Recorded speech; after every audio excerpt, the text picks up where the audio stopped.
Good evening, members of the audience, administration, and council. Will call the meeting to order. Before we start, I'll read the land acknowledgement statement. We acknowledge that the ground on which we live is the traditional territory of the Caldwell First Nation of the Three Fires Confederacy and the original people of Point Pelee and Pelee Island and its surrounding lands and waters, and that of the Huron-Wendat and Wyandot peoples. We recognize and respect the First Nations who are stewards of the land and waters of Turtle Island and who have embraced this stewardship since time immemorial. We would also like to acknowledge the contributions of other nearby First Nation communities and all original people across Turtle Island. We'll have a moment of silent reflection and then we'll stand for the playing of our national anthem.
We have a adoption of the minutes, adoption of the agenda of the August 9th, 2022 regular council meeting agenda be adopted as presented, moved by Councillor Reno and Councillor Dicho Spagnolo. All in favor?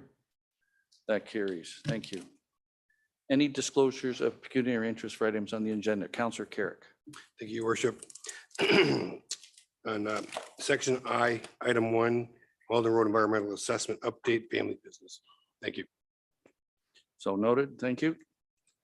Any others? No. Adoption of the minutes of the regular meeting of council held July 26, 2022 be adopted as presented. Councillor Desjardins, Councillor Akpata, all in favor? That carries. Thank you. Mayor's comments.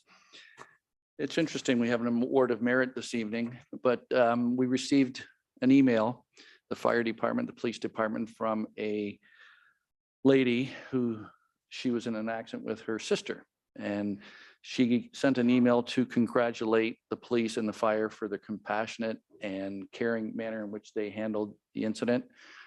I take it from the conversation I had, it was not serious in nature, but they wanted to thank the police and the fire department for going out there. So thank you, Chief Thiessen and Chief Davies, in no particular order. And I'm sure you're going to pass that along to the people she mentioned in that email. Thank you. Okay, our first is our Rescue Award of Merit. Chief Davies and Sarah Newton from the Life Saving Society Area Co-Chair will appear to present the Life Saving Society's Rescue Award of Merit to LaSalle resident, Miss Jan Bedford.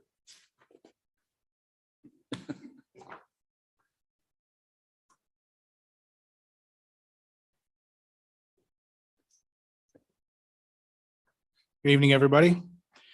The Life Saving Society is a national volunteer organization and registered charity composed of tens of thousands of individual members and over 4,000 affiliated swimming pools, waterfronts, schools, and clubs.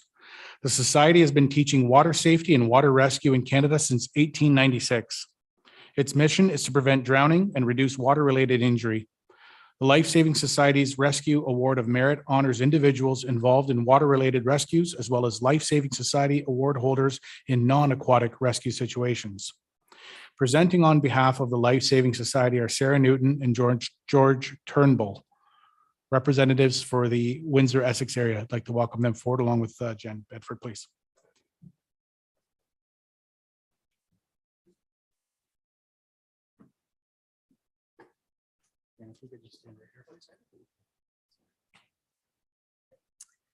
On a late September day in 2021, in the town of LaSalle, just south of Windsor in Essex County, 62-year-old Jan Bedford observed someone swimming out towards the channel of the Detroit River, a river that is anything but gentle, with a current that averages about 15 kilometers per hour, a depth of roughly 10 meters, and water temperatures less than 21 degrees Celsius.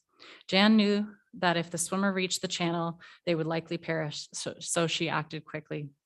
In spite of the risk, Jan jumped into the river herself and swam almost 50 meters to reach the female swimmer, who was no longer able to remain above the water on her own, and repeatedly yelled at Jan to leave her alone. She was attempting to end her life. Jan relied on water rescue training she received while living abroad and was able to bring the swimmer back to shore. The police in the meantime had received a call about the individual who had jumped into the Detroit River and deployed officers to the scene. The police noted that Jan's actions were nothing short of heroic, and without her intervention, the individual would not have survived. For her courageous intervention to save someone's life in a dangerous situation, water rescue, the Life Saving Society is honored to present its Rescue Award of Merit to Jan Bedford.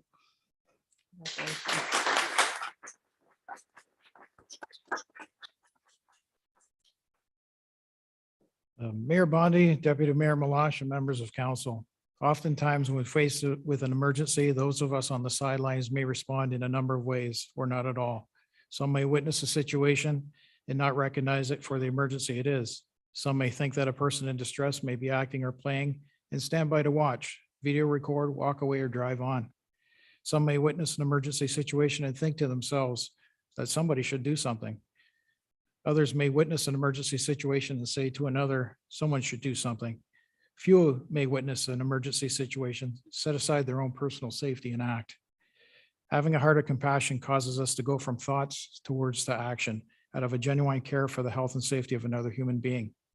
On the morning of Thursday, September 30th, 2021, Miss Jan Bedford was in the right place at the right time and did the right thing for the right reason, thereby saving a life.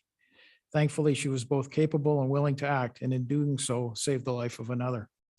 I have no doubt that if Miss Bedford had just simply called 911 or waited for first responders, it would have been too late for the person in distress. This story doesn't end there though. In February 2022, just this past spring, while vacationing in Hawaii, Miss Bedford was strolling along a secluded beach when she observed a male standing in waist-deep water. The male appeared in distress, then fell backward and disappeared. Miss Bedford immediately entered the water and searched the area where the male was last seen. She found the lifeless male and brought his head above water. With one strong blow to his back, she was able to clear the water from his lungs and revive him. Miss Bedford yelled to two others who were a distance away. All three were able to bring the male to the shore, where Miss Bedford observed a significant gash to the male's forehead. She surmised that the male had been surfing and may have been forced underwater by the surf into submerged rocks. An ambulance was summoned to take over the care of the injured male, and Miss Bedford continued on her walk. If it wasn't for Miss Bedford being in the right place at the right time and doing the right thing, the male would not be alive today.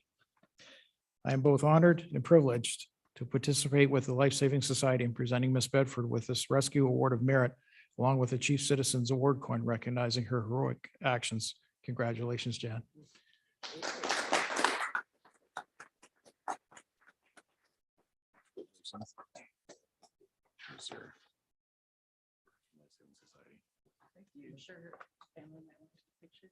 Yeah. Get that over there. And the Chief Citizens Award for you as well. Thank you. Could we get a picture with you? Would be okay.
Okay, we're going to move on to item number 2, and I'm going to welcome Mayor Mark Bondi and our Chief of Police, Duncan Davies, to give our annual report to the LaSalle Police Services Board.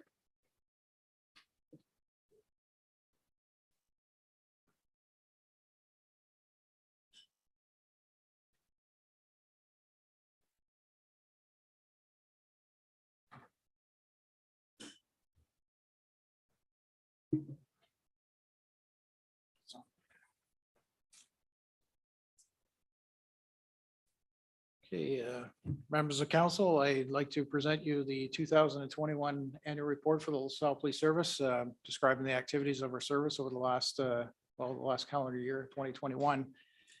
And I assume you had a chance to review the document. There's 19 pages. It is kind of a summary of our activities and certainly doesn't delve into the nitty gritty of what we do in policing, but certainly there's a lot involved in what we do. But this gives you a high level I guess, overview of what takes place within our 4 walls. So just moving on from the title page, if we can go to page 4, I do have just an overview on the strategic business plan. Right there, there we go. And I just wanted to kind of just go over what really transpired in 2021. It was a year of significant transformation for our service. Obviously, there was a new, my new role was filled by me, Deputy Chief Jason Woods appointed Deputy Chief for the service. We had 2 promotions from sergeant to staff sergeant. 3 constables were promoted to sergeant within the year. So a significant amount of change within our organization, along with the hiring of 2 experienced constables, along with 2 new recruits. And when we looked at actually taking over the service at the end of January of 2021, it was there was a lot of things that needed some attention. Our business plan had expired, collective agreement had expired, a lot of things within our service that needed some attention. And certainly we wanted to make sure that we were dealing with short-term priorities before establishing a long-term plan. So our service is required by under the adequacy standards to provide a 3-year business plan for our service. However, recognizing that there was immediate need, we focused in on what we needed to do to get our house in order first. And the development of a strategic business plan was to follow. So one of the new highlights of our new organizational structure included a new special services division. And part of that was a new position for administrative sergeant, along with a refocus of the role of community liaison officer. We're successful in some grant funding to put 2 officers full-time, one into our mental health support through our coast unit, as well as our traffic enforcement unit coordinator.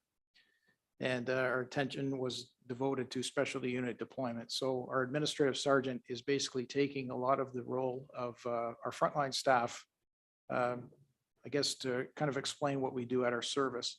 Our officers aren't, they're what we call generalists. They don't just answer calls for service. They deal with a lot of things. It may be a forensic guidance officer. It may be a breath technician. They may be Marine officers. They just wear a number of hats. Those are designations that we call within our service. And because there's so many that each of them wear, there was a lot of attention drawn away from the front line as far as general patrol goes and what they're doing as far as answering calls for service, which is our core policing responsibility. And we wanted to give that to special areas so that our officers could be freed up to deal with what they needed to on the road. Our new special services division is working out very well. It's taking on a lot of that additional tasks and focusing it where it needs to go and making sure that that's all up to date. And our patrol officers have been relieved of some of that additional stressors that they have to do with reports, et cetera. Having worked the front line for 20 some years, I know what it's like to be in the middle of a police, like a report, whether it's statistics or doing something as far as just a report on what's going on. And then all of a sudden having to get called away to a domestic and then get my focus back on what I'm doing as far as my report goes once that call's cleared up.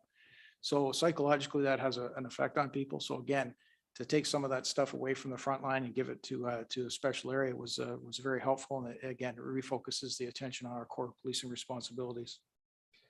Also in our new organizational structure, we bolstered our criminal investigative capability. So the people that are assigned to our criminal investigations unit, that's what they're doing, investigating crime. And that is certainly something that we don't want to let go and lighten up on. It's something we have to get a handle on. And certainly this year has proven to be quite significant, some significant investigations that we've been involved with so far. And we've been devoting the attention and resources we need to those particular areas. And again, that team of dedicated detectives are focusing solely on criminal investigative work. And also the part of it was the alignment of ranks and positions to ensure we had proper supervision. In the past, we had different levels that were reporting to different people. So we made sure that the chain of command is respected in that, so that each level has a supervisor above them, which falls within the same organizational structure for the town as well. And again, part of what we've accomplished in the last year is also building bridges. And I consider this to be one of the highlights of 2021. And again, it's reestablishing connection with our partners within the town. That includes our finance department, our human resources department, IT, facility management. And again, it's just, again, reestablishing those connections. And it's, again, there's efficiencies to be found. We certainly are looking for those along the way, and know that when we are discussing IT issues, the town may be having the same IT issues or things that we need to find those efficiencies and make sure that are covering ourselves properly and all that as well. And again, improving our communication flow, also fostering a positive and safe work environment. And that was key as well to making sure that our people feel supported and protected in coming to work every day, so that they can be free to do what they need to do. So part of our, just going back to what I mentioned about our coast unit, we have our Senior Constable Bonnie Racines assigned to our coast unit as a mental health support officer. She's also somebody that we can count on as well to provide some in-house help as well. And certainly even on this past couple of weeks, she had put on a police picnic. So things to try to, again, just to support our officers to make sure that we're doing what we need to support them mentally as well. And again, the positive work environment there. Just even with finance, and I mentioned, I think on one of the lines there, 3/4 of the way down the page, it talks about carefully scrutinizing all contracts, invoices, and expenses. And yeah, that is just one little line that's on that page, but I can tell you that was a big undertaking last year to look for efficiencies where we needed to. And again, you spend a lot of time devoting to scrutinizing what we're doing with our money and making sure that it's spent wisely, and understanding it's public money, and we want to make sure it's spent as wisely as possible. Example of that was our building maintenance is now being undertaken by our facilities manager for the town. Finding efficiencies in vehicle and equipment purchases and repairs, refurbishing rather than replacing our aging vessel. So again, looking for ways that we can try to extend and do things that we need to do according to our standards that we're supposed to keep, and do it as effectively and efficiently as we possibly can. And that also involved canceling some unnecessary contracts that we had and managing our overtime. So now that these short-term goals have been realized and each of the vacant ranks have been permanently filled, work on a new 3-year business plan has continued and is now ready for presentation to the Strategic Business Planning Committee. So I do have a 40-some page document that we will be presenting to our Strategic Business Planning Committee. It's in its draft form at this point, but we certainly will be looking for some guidance on finalizing that. And that will roll out our next 3-year plan for our service.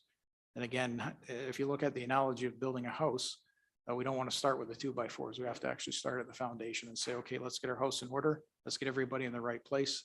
And then let's start charting a course forward from that particular point. That's what we have done over this last year.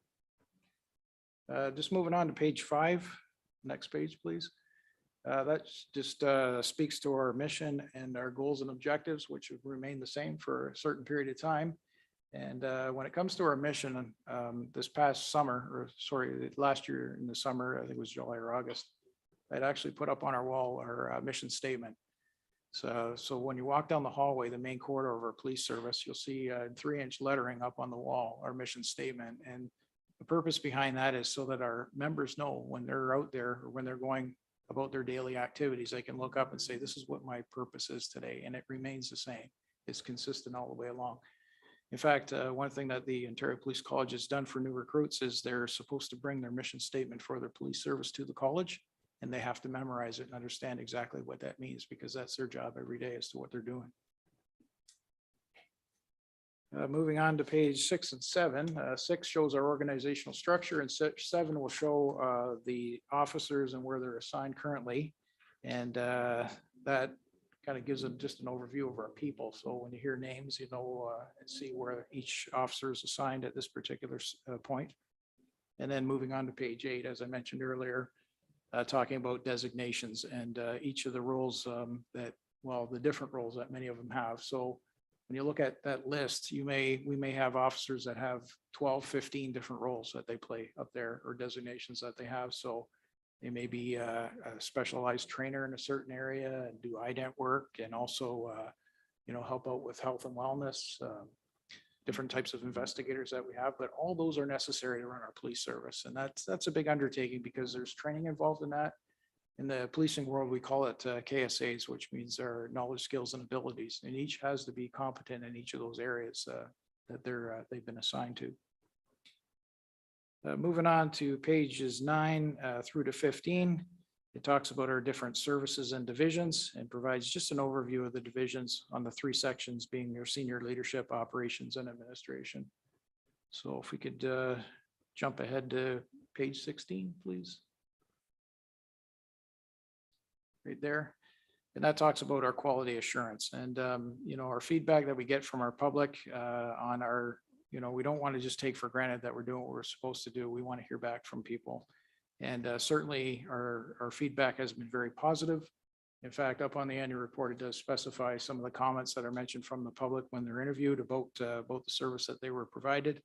And certainly I didn't want to let that just sit on a piece of paper hidden in some computer somewhere, but I certainly want to make that available to everybody to see as well. And even at the bottom, the absence of public complaints and internal investigations is something to note as well. On page 17 and 18, it shows the overall comparative statistics to previous years. And certainly the pandemic, along with a change in our records management system that I mentioned earlier in the report, has had an effect on our statistical and reporting methodology. So you'll see that some of the numbers that show there show not so much on that page, but I believe if you go one page back on 17, you'll see some varied numbers up at the top. And really what that is indicating, we had a Interpol records management system we had in place since 1998. I'm the stats guy at our service in the past, and I'm responsible to make sure that those numbers show, consistently where we are year by year and report on that. And I've been doing that since 1998. But when we had to change the records management systems in May of this year, a new system does things differently. So it's not able to pull the same information out the way I was able to compare. So it's comparing a bit of apples to oranges, because incident types change or have changes to them. But from the general sense, it's there's indicating that things are fairly consistent for our service. So I was very keen to watch specific incidences to see exactly where we were with that. So even though that's showing when it comes to reactive and proactive activities, it shows a significant increase or decrease there. It's because the records management system doesn't track everything exactly the way we used to do it. A good example of that would be if our officers are on patrol at night and they're doing property checks of a residence or business.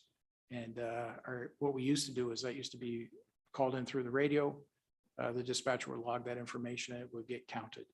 Our officers now have the ability through mobile data terminals inside the cruiser to capture that information themselves and to record that in a separate format, which isn't displayable here. So they're still doing the work. They're just not, it's not getting accounted for the same way. And that just shows some of that difference.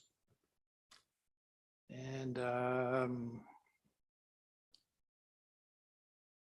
so again, just as I mentioned, most incident types have remained consistent with previous years. However, there are some that are noteworthy. And one of them is, if you go, there we go, right to the top there, the bottom of that top chart shows our number of 911 missed dials. And what we do in LaSalle is every time somebody calls 911 and it's a missed dial or they say there's no problem, we send an officer. We always verify that that's actually what happens.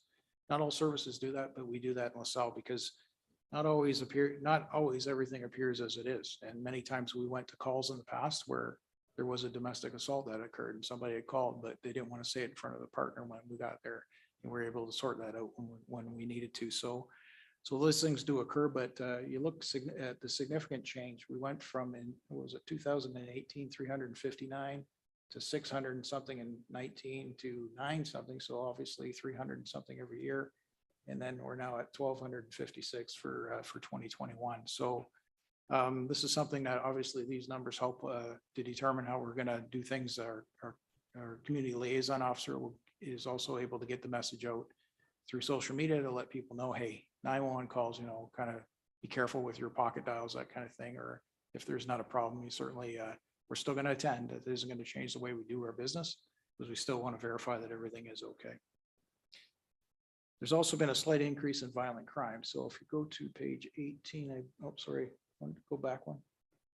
Right at second chart, and just I think the third line in, and it talks about a small increase there in our rate of violent crime, and that is domestic situations or assaults or those kinds of things that we investigate. Obviously, there has been an increase in that. And when compared to the previous years, we're at 64, 65, and then we dropped to 40 in 2020, but up to 83 in 2021. The previous year, so back to 2020, when my annual report came out there, some services were seeing an increase in domestic assaults, and they attributed it to people being at home from the pandemic and conflict that occurs within the household. And that was actually the opposite we were seeing here, but not so for 2021. So we're seeing that increase there. And certainly there's, if looking down at, next chart, please, next page. And at the top of that one, it shows our motor vehicle collisions and the significant decrease in numbers there. So that's actually down. So if you look at our injury accidents, they're down from 37 down to 21. So that's some positive territory as well.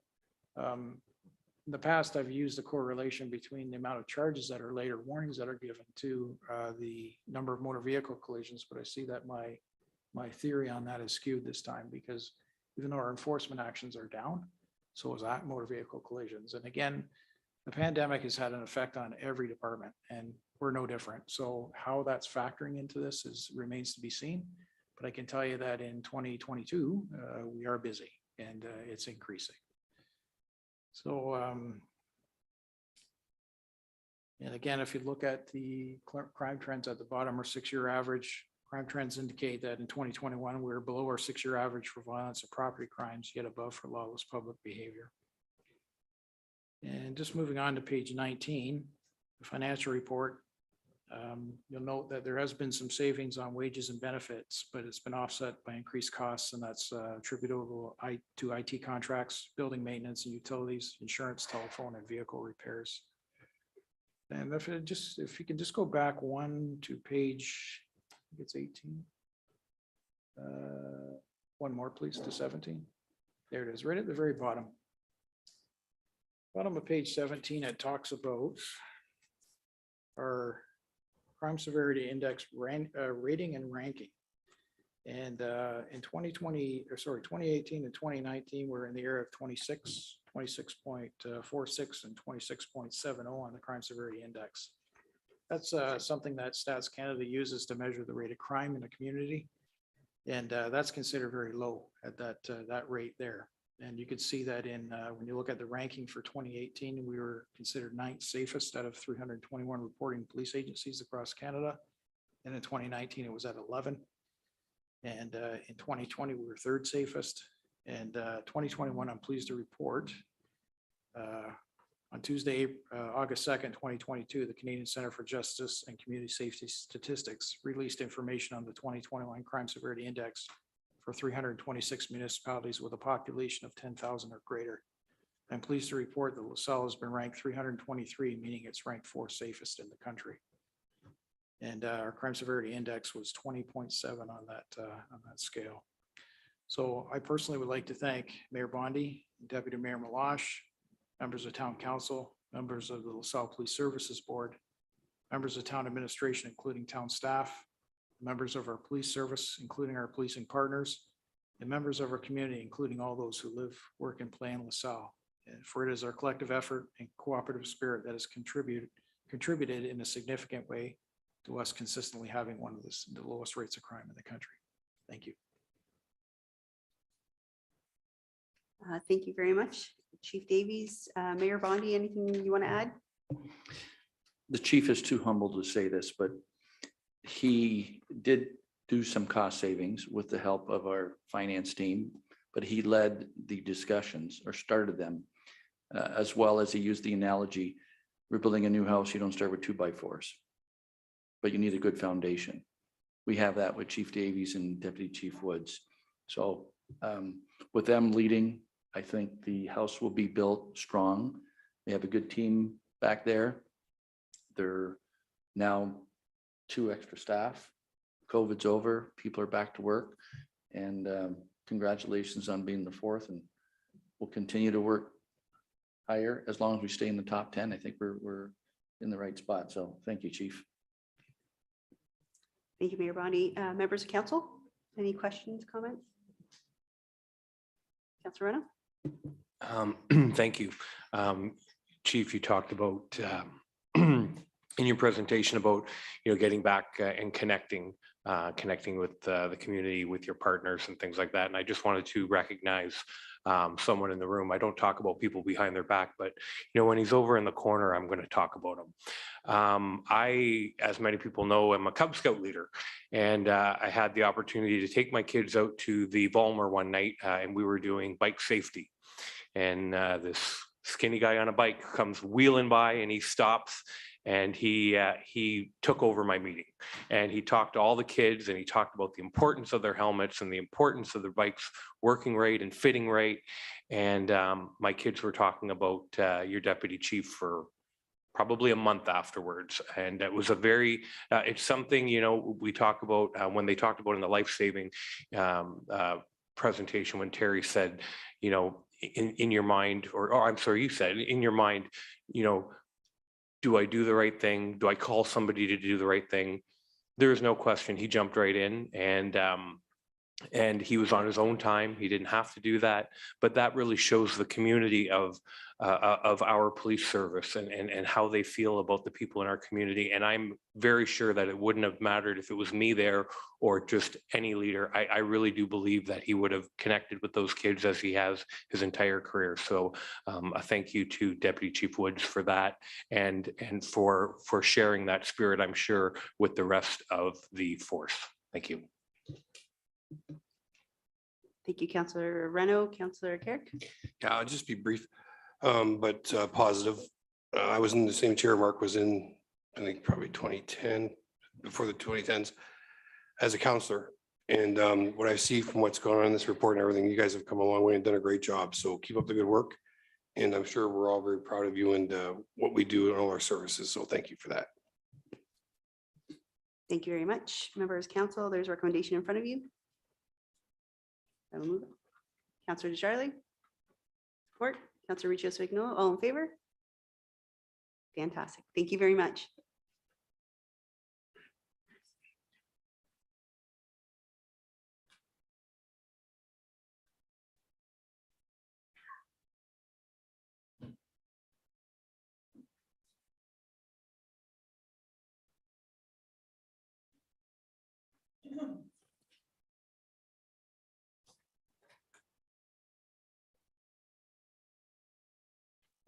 Okay, next we have a public meeting regarding the town center area specific wastewater development charge. Mr. Osborne. Thank you, your worship and members of council. Tonight, council is holding a public meeting under section 12 of the Development Charges Act. The purpose of the meeting is to give the public an opportunity to ask questions, provide comments, and make representations on the 2022 area-specific development charge update study for wastewater. The study calculates the new development charges for sanitary infrastructure. In 2018, LaSalle adopted a new official plan, and in 2021 adopted a new comprehensive zoning bylaw. These documents set out new goals and guidelines for development in the town. Specifically in the town center area, there's been a shift from single detached uses, development uses to more high density uses. This results in an increased population in that area from the original population projections. And then through our sanitary capacity study that the town undertook in 2020 to 2022, we reviewed the impacts of these projected increased populations and the effect they would have on the sanitary system. So in a portion, the results of that were that in a portion of the town center area, some improvements have been identified to be able to handle the increased flows that will be a result of this intensification. Administration then retained Watson and Associates to complete an area-specific development charge report and amending bylaw for the town center area. Watson and Associates is here tonight to present their report. And then subject to the feedback from tonight's meeting, administration is recommending the adoption of the bylaw at the August 23rd council meeting. So I'll now turn it over to Daryl Apps from Watson and Associates.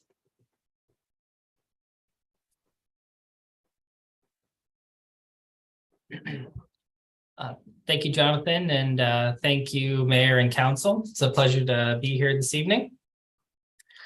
So tonight, we're going to go through a little bit of a presentation, and Jonathan's opening statements were very well put. And so we'll be going through a lot of the similar information, maybe in just a little bit more detail. So if we go to the next slide. Thank you. So the format of this public meeting, as it's required under the Development Charges Act, there will be the opening remarks as Jonathan's provided.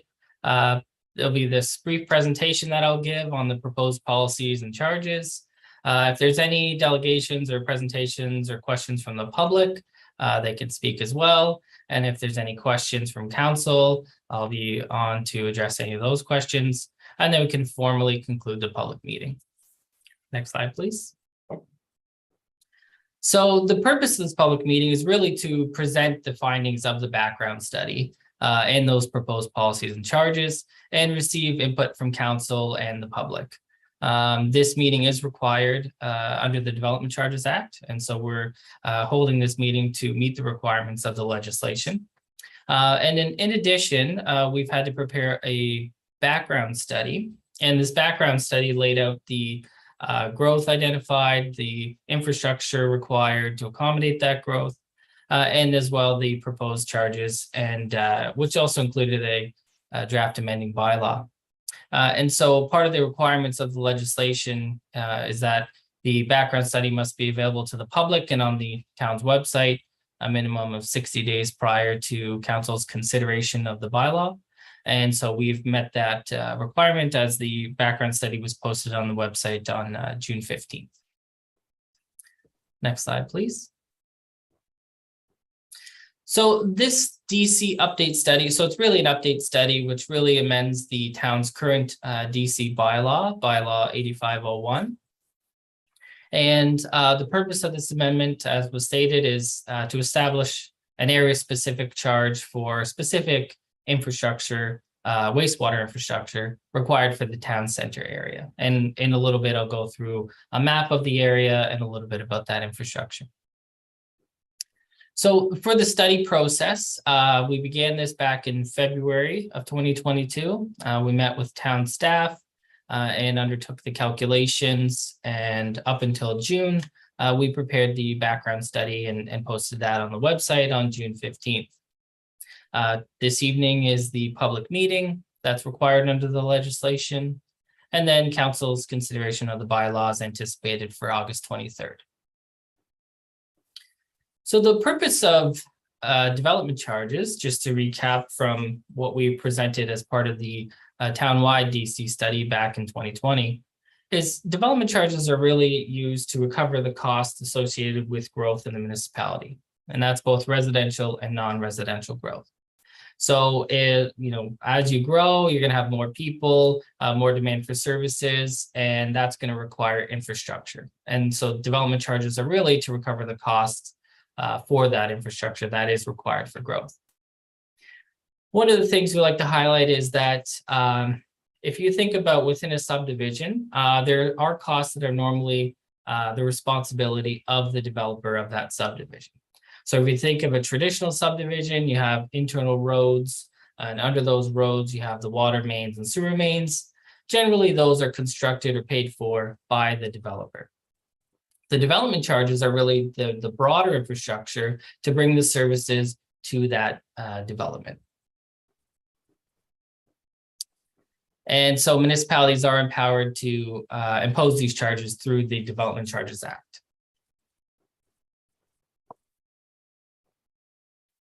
So this table really shows the current charges, the townwide charges that were calculated as part of the 2020 process, and they have been indexed to 2022 dollars.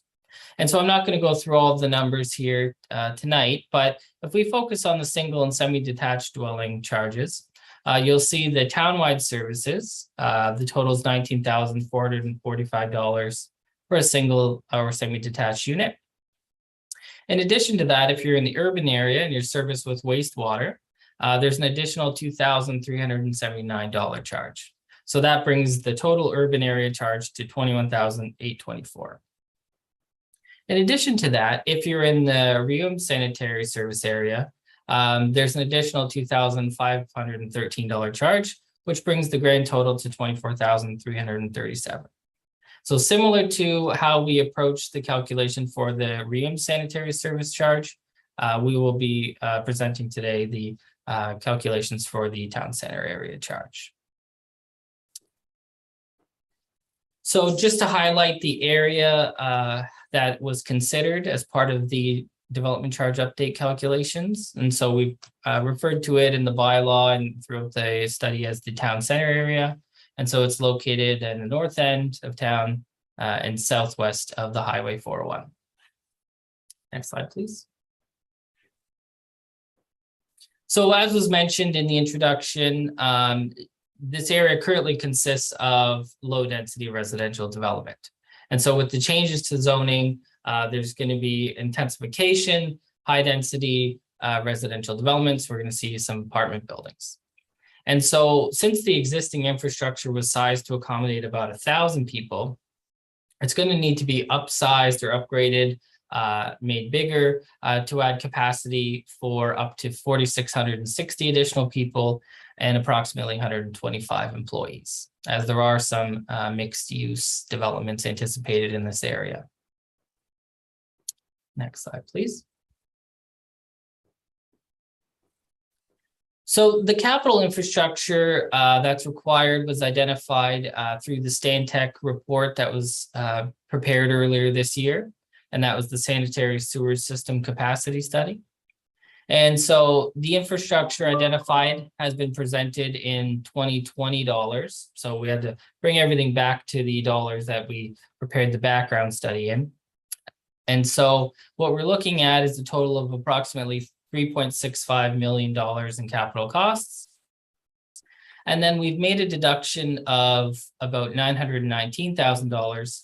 And what that reflects is the benefit to the existing development. And that's because we're replacing existing pipes that are servicing the existing area, and now they're being replaced and upsized with new pipes or the pump station. So the existing infrastructure that's there is attributed to it's a benefit to existing development is what it's called, and that reduction brings the total recoverable in the DC calculations to $2.73 million.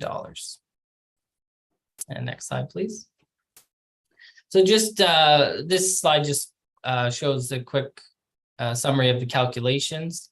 And so you can see that $2.73 million from the previous slide. What we do is we take that and we're going to divide it by 4,784 equivalent people. And that gives us a development charge per capita or per employee of about $571. And then what we do is we take that per capita amount and we apply it to our assumption of how many persons per unit there are. And that's what that PPU stands for.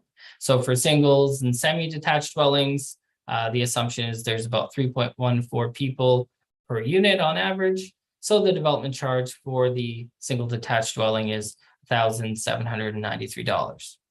And then we apply that to all the other residential development types. And as well for the non-residential development, we've calculated it to be $1.04 per square foot of development. Next slide, please. So one of the things, as I mentioned, we had to do was calculate everything back in 2020 dollars and then index everything up to today's dollars since the bylaw was actually prepared in 2020 dollars. So you'll see the calculated charge that we just mentioned for the town center area for a single detached dwelling was $1,793, and that shows up in the area specific services area. But if we jump to the next slide, we can look at it in today's dollars. And so what we have is, and back earlier in the presentation when we showed the current rates, for the townwide area, it was just under $19,500 for a single detached home. In the urban area, it's just under $22,000. For the Riom sanitary service area, it was $24,337. And now for the town center area that we've calculated, it's a total for all services, $23,825. Okay. And so as part of this process, we had to turn our minds to the town's local service policy. So as an appendix to the 2020 background study, we prepared a local service policy. And this policy sets out what's the developer's responsibility. So what do they pay for? If you remember, I said in that subdivision, there's roads and pipes. So we would say in that policy, that's the responsibility of the developer. Now, what we say then as well is, okay, well, what are we going to include in the development chart study? So what we have done to be consistent with the Riom sanitary area is we've added a clause in there that states that the town center area infrastructure will be recovered through this area specific development charge. Next slide, please. So the last few slides just kind of show a survey of where your current charges are relative to some of your neighbors. The dark green arrows represent your current charges. So the one on the right is your current urban area charge, and the one on the left is the Riom sanitary service area. The kind of lighter green arrow represents the town center area charge that we've calculated. And so you'll see you're generally in the realm of your current charges for the town center area. Windsor is just over $50,000 per single detached unit if you're in the Sandwich South Planning District. Lakeshore is about $36,000 per single detached unit. And the citywide charge for Windsor is in that same area. So you're kind of in the upper middle end of the charges. One thing I will note is you'll see in brackets, you'll see calculated on some of the municipalities. So for example, Chatham-Kent, currently they only have a water and wastewater charge, but they are considering imposing charges for all other services as well. And that's why you see the calculated charge up and around LaSalle's urban area charge. Next slide, please. So for commercial development charges, similar to the previous slide, kind of in the upper middle range, you'll see in the Sandwich South Planning District area, the charges are above about $21 per square foot for commercial developments. The citywide for Windsor is just under $15 per square foot. And then you have Lakeshore in and around $13, $14 per square foot. And then yourselves and generally in the middle of the pack. And next slide. So the difference with industrial development charges is you'll see on the far right side, Essex, Windsor, and Chatham-Kent. They all have 0 because they exempt industrial development charges. Okay. Next slide, please. So as mentioned, throughout this process, the kind of last item is council considering the amending bylaw, and that's anticipated for August 23rd. And that's my presentation. Thank you, Mr. Mayor, and thank you, council. Happy to answer any questions from yourselves or the public. Thank you, Mr. Abs. Appreciate it. Jonathan, anything you want to add before we go to questions? No? Okay. Councillor Reno. Thank you, Your Worship. I'm not sure who this question goes to, our guest or Jonathan. I don't see any development charge for stormwater. And knowing that we're looking at a commercial zone or a potential commercial zone, and knowing that there's typically more cement and more roofs and more water that's not getting absorbed into the ground, was that considered at all to be added to the development charge down the road or at this study? Did we give any thought to that at all? Not through this study, but when we're looking at storm infrastructure within the town center area, it's already in place. And when we get applications for development or redevelopment in the town center area, through site plan control, they'll have to do their own stormwater management, and they're able to release into the system we already have, and we don't need to install additional capacity for them and upgrade our system for them. We just have to maintain our pipes and replace them on our own capital plan as it is. So that wouldn't be as a result of growth. It's just the pipes are already in place. There's the Turkey Creek outlet is already there. So there's no upgrades needed for growth for stormwater. Thank you very much. Councillor Carrick, then Councillor Desjardins. Sorry, through your worship, just a quick question. So if I'm understanding this right, because there's no basic infrastructure in the Reno sanitary service area, that's why it's so much more expensive as we move forward to add the extra infrastructure? Mr. Osborne. Thank you, Councilor Carrick. This charge is separate from the REAM, specific area specific charge. So that's its own area specific spot. And then as a result of the rezoning, we looked at this area specifically for what upgrades are required. So I don't know if I'm understanding the question exactly right, but they are two kind of separate things, but the process we followed was in the same manner. Right. So what my point is, because there's basically nothing there, that it's going to be more money when we start moving forward, right? Yes. Okay, thank you. I like when Mr. Long was shaking his head. Yes. Did you want to jump in on here, Mr. Longwell? Just another comment with regards to future stormwater. With the Howard Buford area, there's obviously going to be some future expenses there in the future related to stormwater. Once we reach that point and get that solution and come up with those costs, there will probably be another development charge added on for that specific area as well. And that's completely separate from the rest of the town for the most part. Thank you, Mr. Longo. Councillor Desjardins. Thank you. Through you, I think this would probably just go to Jonathan. I know that we're looking at the amending bylaw for August the 23rd. Do we have timeframes when we're going to start any of this work? Not exact timeframes. I would say soon is maybe the answer. Perhaps it'll be brought forward in the 2023 budget, but having the DC in place will give us the confidence that we'll be able to fund it.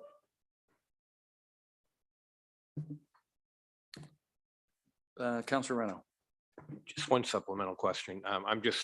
I love graphs and looking at the graph, I'm just curious. We always aim to be middle of the pack when it comes to taxes and charges and things like that, which we are. And I'm just curious if anyone can comment on why a development charge in Windsor would be so much higher than Kingsville. Is there no potential for growth in Kingsville? Like what puts us where we are? Is that something Dale's look at always he's thinking about it? I'm just curious.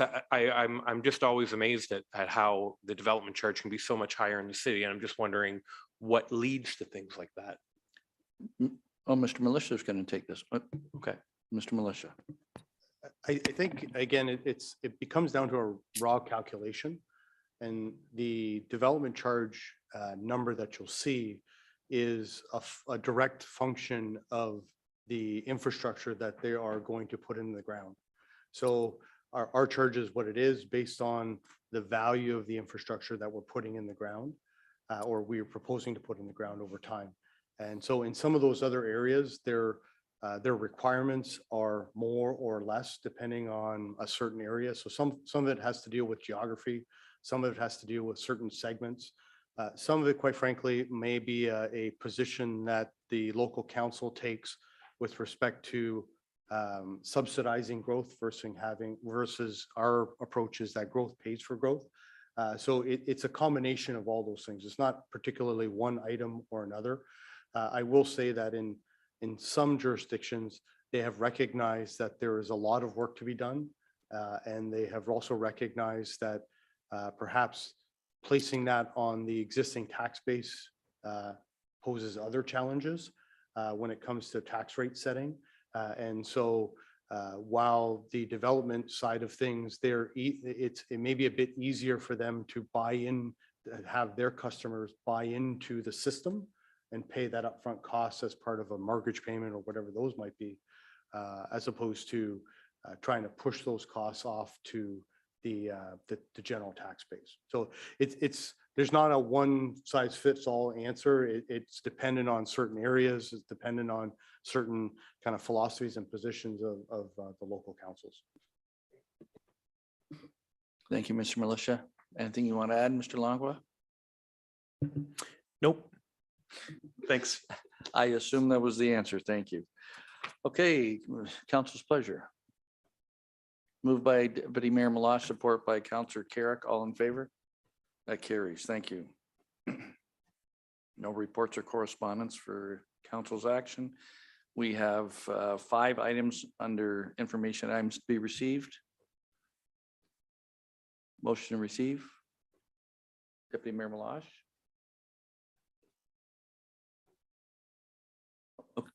Okay, go ahead. Is this the question?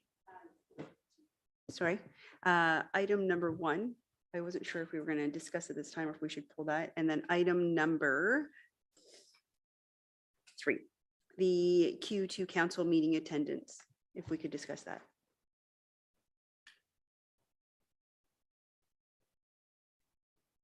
So what we'll do is we'll receive the items first and then pull out the 2 items. Okay, motion to receive. Councillor moved by Deputy Mayor Malash, support by Councillor Akpata. And we're going to pull items 1 and 3. Okay. Right. Mr. Carrick is not going to participate in item number 1. He's leaving the room, so we will get him once we're done discussing item number 1. Mr. Mara. Thank you, Mr. Mayor. Tonight's report before you is an update on the Malden Road EA addendum process. As of the date of writing this report, I am going to follow on script for my report for about the first 5 paragraphs. And then there's some verbal information that I would like to present as well to finalize my presentation tonight. So the Malden Road EA assessment, environmental assessment addendum was completed in late 2021. Back at that time, council supported in principle the proposed improvements that were anticipated to happen on Malden Road. Further to that, council did approve the submission and the issuance of the notice of study completion. That notice was issued about mid-October of 2021, and the closing date of that notice of study completion was November 15th of 2021. During that final 30-day comment period, the town did receive a number of responses and have attended to most of the responses. There's one response that was directed to the town that has yet to be addressed. And that same requester made a similar request to the Ministry of the Environment at the exact same time. So in further discussions, our formal response to the requester with the town comments was posed to be waiting until we hear back from the Ministry of the Environment. Up until the writing of this report, there was no response from the ministry. Subsequent to an email that I received late last night, there was the formal response from the ministry that was issued. The objections and the intervention that was requested by the requester to the ministry has been dismissed. They have indicated that the town has followed all the proper protocols relative to the legislative process and all of the objections that they were presenting as part of the EA process. So with that in hand today, we have already started our formal response to the requester's final submissions. We anticipate that that will occur within the next couple weeks. As part of that requester's submission to the town, there was a further petition which was asking for council's reconsideration of the general principle accepting the EA process. Nonetheless, it is a petition. We will bring that forward as a subsequent report to council at the appropriate time for council's actions on that reconsideration.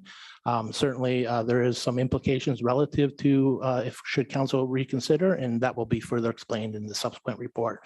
So with that, the information presented tonight is really presented for council's information to be received. And with that, I'm available for any questions.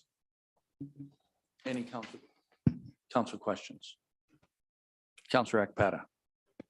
Thank you, your worship. Through to you, Mr. Mara. So I believe I understood you said that the ministry said that we did everything processed correctly and it's moving forward, that we did not do anything inappropriate.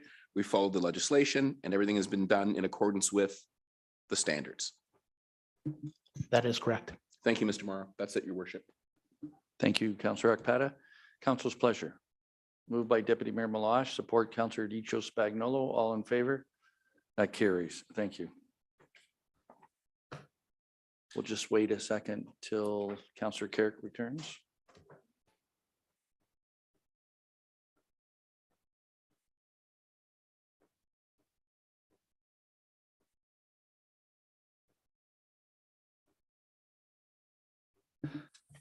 Okay, the other item we now have is the number 3. The Q2 council meeting attendance. Deputy Mayor Malash. Thank you, Mayor Bondi. This is just something I wanted to bring forward to council and have their consideration. Many years ago, a member of council had asked for this type of report to be developed. Since then, many things have changed. Even in this year, we are now having administration track attendance for whether we are allowed Zoom or how many we're in person for. So I think this is kind of redundant at this point, and I would like to see this report go away since our administration is already extremely busy creating many other reports very similar to this. So personally, I'm just not sure that this type of report is needed any longer on our agenda, and I would like to see that it go away. And we do have freedom of information and everything else out there if somebody did want to inquire as to the status of anything. So I just would like to put that forward tonight, as an emotion. Thank you. Is that adequate for the motion? Yes. Okay, moved by Deputy Mayor Malash, support by Councillor Desjardins. All in favor? That carries. Thank you.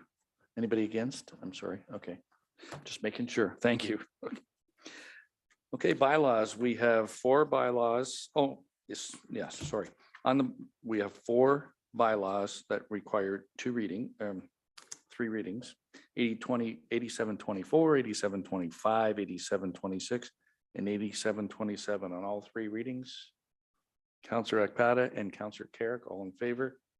That carries. Thank you. And then we have 1 bylaw that needs a 3rd and final reading, 87-15. Moved by Councillor Reno and second by Councillor Desjardins. All in favor? That carries. Sorry, just a no communication between the brain and the mouth there for a minute. Okay, committee, we have recommendation minutes of the bylaw committee meeting dated June 21, 2022 be received. Moved by Counselor or Deputy Mayor Malash, support Counselor Ekpata. All in favor? That carries. Thank you. And the June 29th, 2022 Accessibility Advisory Committee meeting minutes be approved.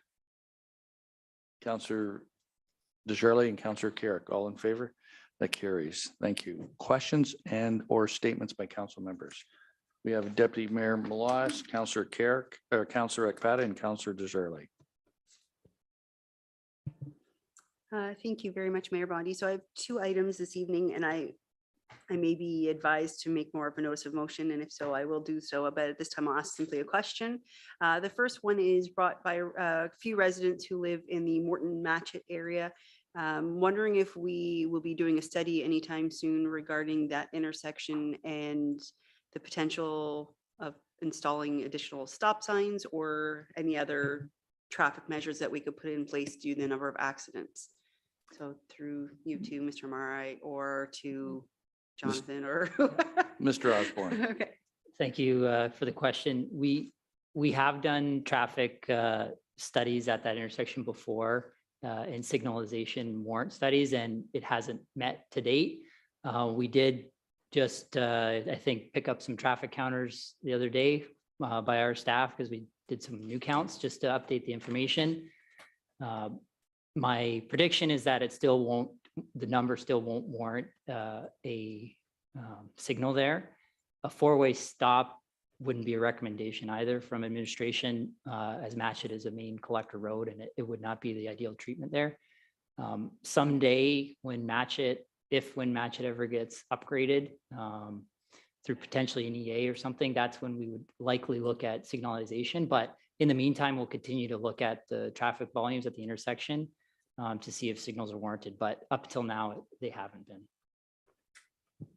Yes, I think it just, maybe police could be of assistance in there. I've heard that there have been a number of accidents at that intersection recently in the last week or so, but over the years, it seems like the accidents are increasing at that area. So traffic counts, I understand that part of it, but also incidents that occur there. I don't know if that's part of it or something we've updated recently. And just like I said, the residents in that area have been concerned with the number of accidents and want to know if we'd be considering anything in the near future.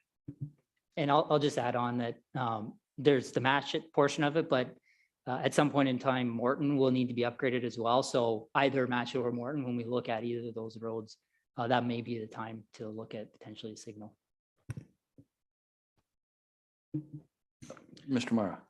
Thank you. Just to further that comment, the actual section of Morton is half in Windsor and half in LaSalle. So it makes it a little bit difficult there as well, jurisdictional boundaries on the road authority and those things of that nature. So there are a number of compounding factors at that particular location. So certainly as the future years progress and traffic counts and accident counts occur, we will continue to monitor that. Thank you very much. And then item number 2 was something suggested by actually the mayor of Essex. So they're doing something called Farm 911, the Emily project. And I'm not sure if we've ever discussed that before in the town of LaSalle. So what they presented is that their council prepare a report on Farm 911, and it's about giving addresses to farm properties that don't have one in case of an emergency. So I know in LaSalle, we don't necessarily have the geographical area that we would see in Amherstburg and Essex, but they each have, and I believe Tecumseh now has also looked into adding this program. I think Amherstburg currently does offer this program, and it simply is that they put signage up on these properties, whether they're vacant farmland, that if there's ever an emergency that our personnel can get to it. So I don't know if that needs to be a motion. I know in Essex, he created it as a motion. I do have the motion here if we need it. Or if we could just simply ask for a report to look into the details of the Farm 991 Emily project and then see the costs involved. Mr. Mara. That may be something a subsequent report may be best suited for. I believe most of our properties do have addresses already, and it's really up to the property owner to install that address plaque and bring that forward. I think it's a nominal fee for the town to prepare and install that at $40. That is something that the town already provides. And most of the farm properties within the jurisdiction boundaries of LaSalle do have addresses. So again, that we'll come back with a report to confirm some of that information and bring that forward to council. Thank you very much.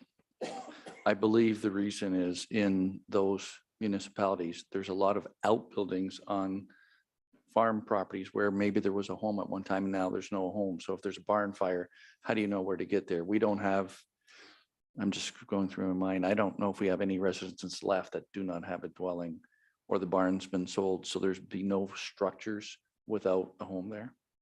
I think it's just structures as well as if they were farming and there was an accident on the equipment and ambulance had to attend, how would they locate the property? So I'm not personally Okay. understanding the whole what's required of it. And I know other municipalities may need it more so than the town of LaSalle, but it may be something worth us looking into.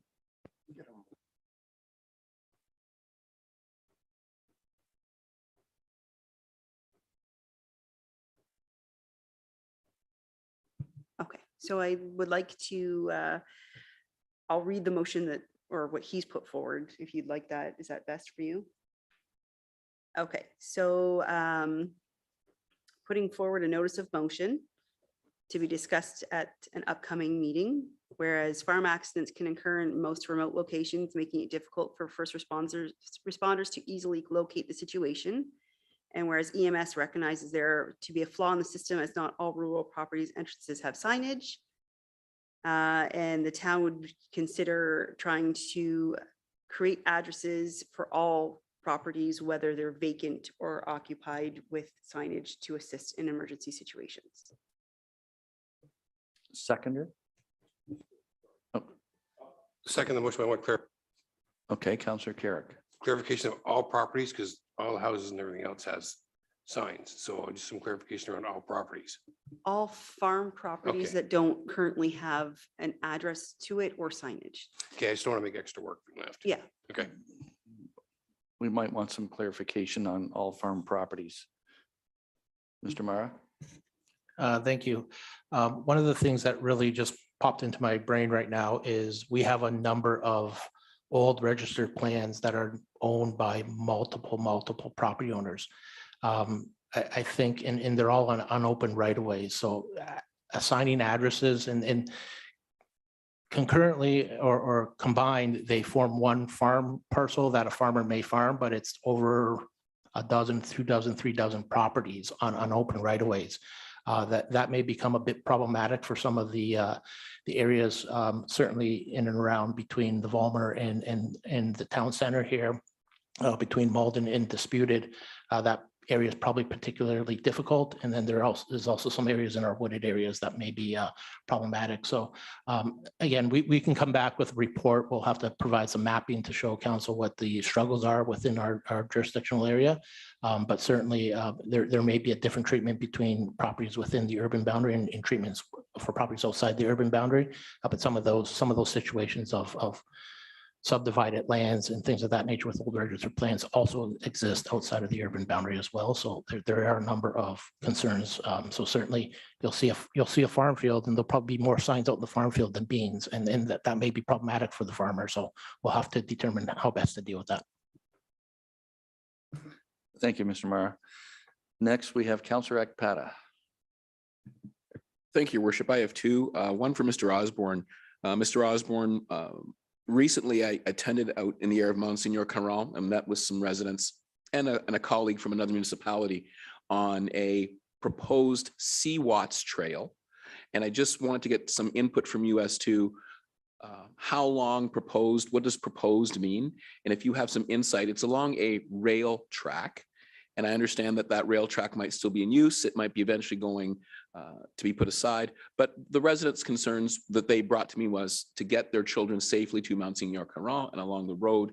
And we looked and there was some traffic going along and there was no completely safe area for young people to be biking to the school. So I'm just looking for some input from you, sir, on the proposed Seawatts Trail, if you're aware of it. Thank you for the question, Councilor Akpata.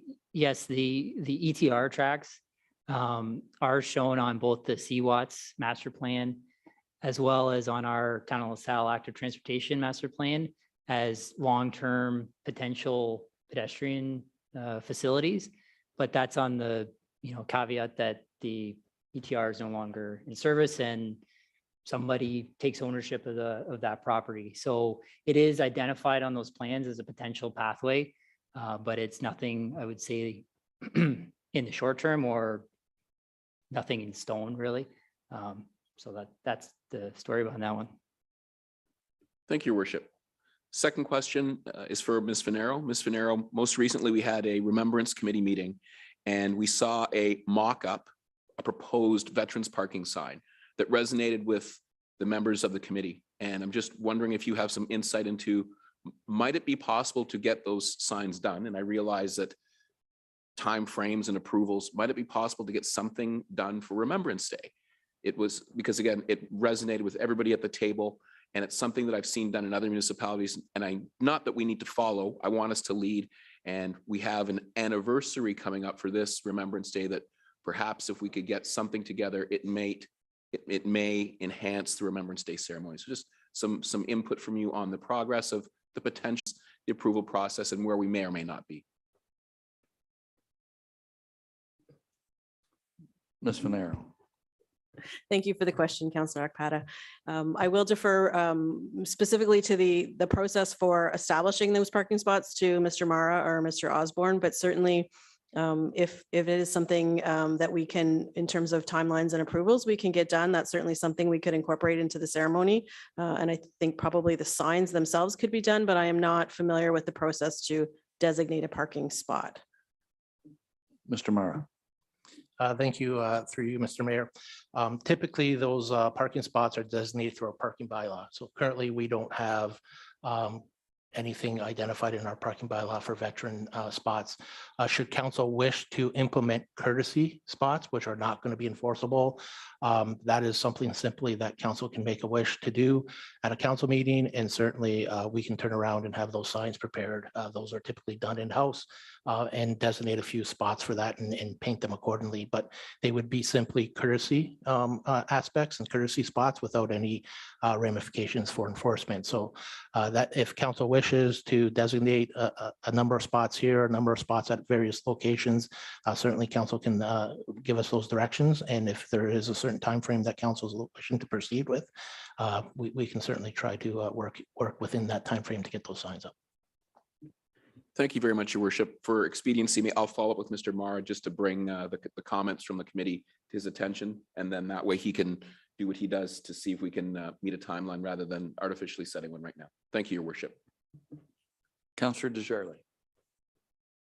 Thank you. Through you, I believe this will go to Mr. Osborne. I'm sorry you're getting picked on tonight, Jonathan. We've been getting a lot of flack, feedback, whatever you want to call it, about some changes that we're doing at our parks as far as wood chip goes. So I spent some time reading the AODA about Ontario Playgrounds for Kids with Disabilities. And it talks about a challenge being sand, wood chips, and gravel. So I'm wondering why we changed out what we had. I know we had to change it because of AODA, but get rid of the pea stone, but I'm not sure that what we put in is meeting people's expectations. Mr. Osborne. Thank you for the question. So I think we have to discern between wood chips as ground cover and engineered wood fibers, which is what we're using in the playgrounds, which is an approved CSA and approved AODA product that meets the specifications for both accessibility and having the appropriate cushion level, if you will, for being under the playgrounds. We've received the same, comments and complaints about the wood chips, and it's always compared to, well, it's not the rubber. Why don't you put the rubber? And the simple answer is the cost, right? The cost is exponentially higher for the rubber, and we'd be prohibited from doing our playgrounds at all if we did the rubber everywhere. So it's an approved product. It's kind of it's the best we can do to be able to continue to help make the parks accessible. So again, we recognize that we do get the complaints when they go in, and some of it is, why don't you just keep the pea stone? But if we are doing the replacement and we are doing the work there, the pea stone is definitely not accessible. So we go to the engineered wood fibers. Okay. You said that the wood fiber is cushionable. Can we tamp it down any further before it kind of wears down? They have a bit of an installation guideline, the product does. It's installed in 2 lifts and it is tamped down to a certain level. You don't want to do it too much, but typically when it's first installed, we leave it for about a year, and then the following year we would top it up and kind of retamp it. But like for instance, the ones we've done this year, the parks we've done this year, we wouldn't go retamp those at this time unless there's a specific area that got disturbed or something to that effect. Okay, thank you. And then the other one, questions about folks that live in the neighborhood of St. Clair Park. Some of the neighbors aren't happy with all the delays. I believe that we did a public survey on it, but I'm not 100% sure. Are we finished there? Are we We're pretty not. much done? We are pretty much done. We did do a public survey there for the enhancements we did to that park. We have a few items outstanding, the basketball nets, the fences around the basketball court. Some of the areas have been seeded, although it looks like they've been weeded, but we will be in the fall when the appropriate time, basically reseeding what we have to reseed. So, that when the grass doesn't take, it doesn't look good. And, we're not thrilled about that either, to be perfectly honest, but in the fall, hopefully by the end of the month, we'll see the basketball nets go up, and then in the fall time, we'll get back and try to get the grass growing. Okay, that works. Thank you. Councillor Di Spagnolo. Thank you. Through you to Mr. Osborne. Just wanted to piggyback on Councillor Desjarlais's question regarding the park at Superior and Huron's John Dewey Park. I had a few residents ask me when estimated time that it will be open, just because they wanted to enjoy a little bit of it in the summertime with their children before they're back in school. So that's my first question. Thank you for the question. I don't have the answer right offhand, but I'll look into that and get that to you. And then, sorry, can I ask one more question? I'm not sure who this could be directed to, but I did have a couple of concerns. So on Laurier Drive, I was driving last week and the train was going by around 3 o'clock.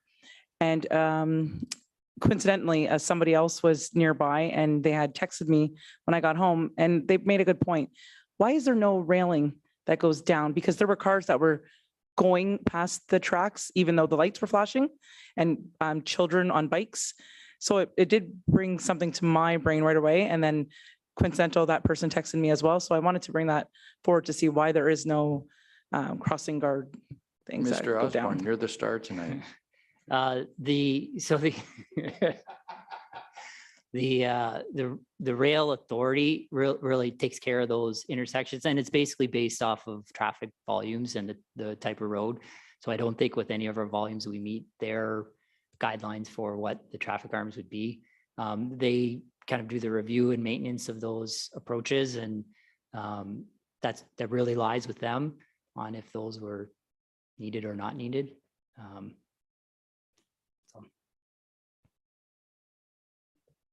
Councillor Reno, you have a question for Mr. Osborne? I actually do. Yes, I do. I feel a little left out.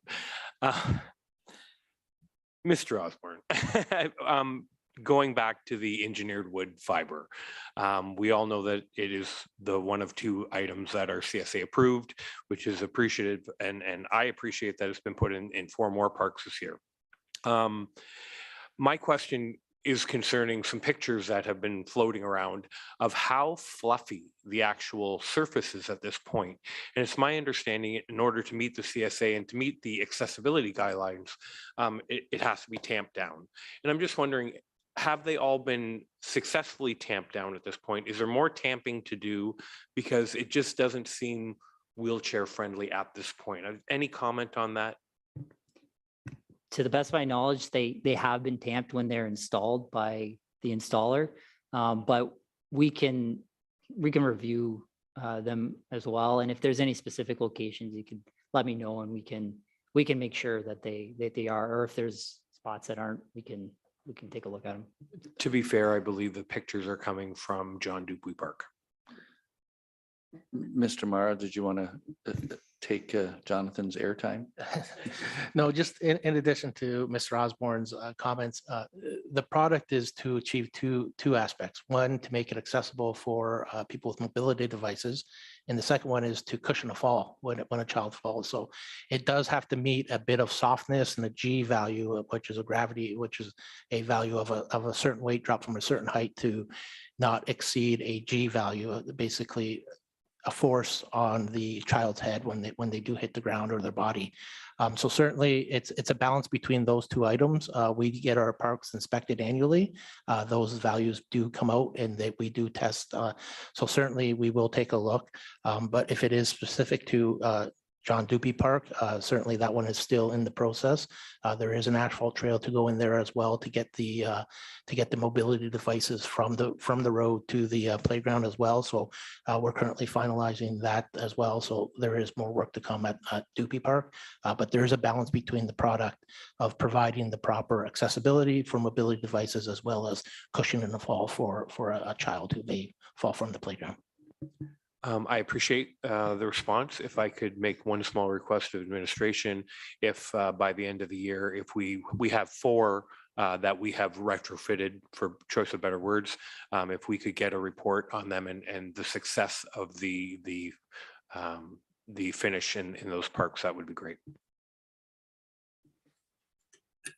Any other council questions? Yeah. Notices of motion. Confirmatory bylaw, all 3 readings.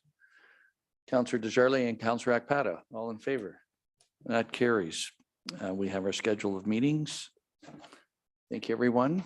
And viewing audience, whoever joined us, meeting's adjourned.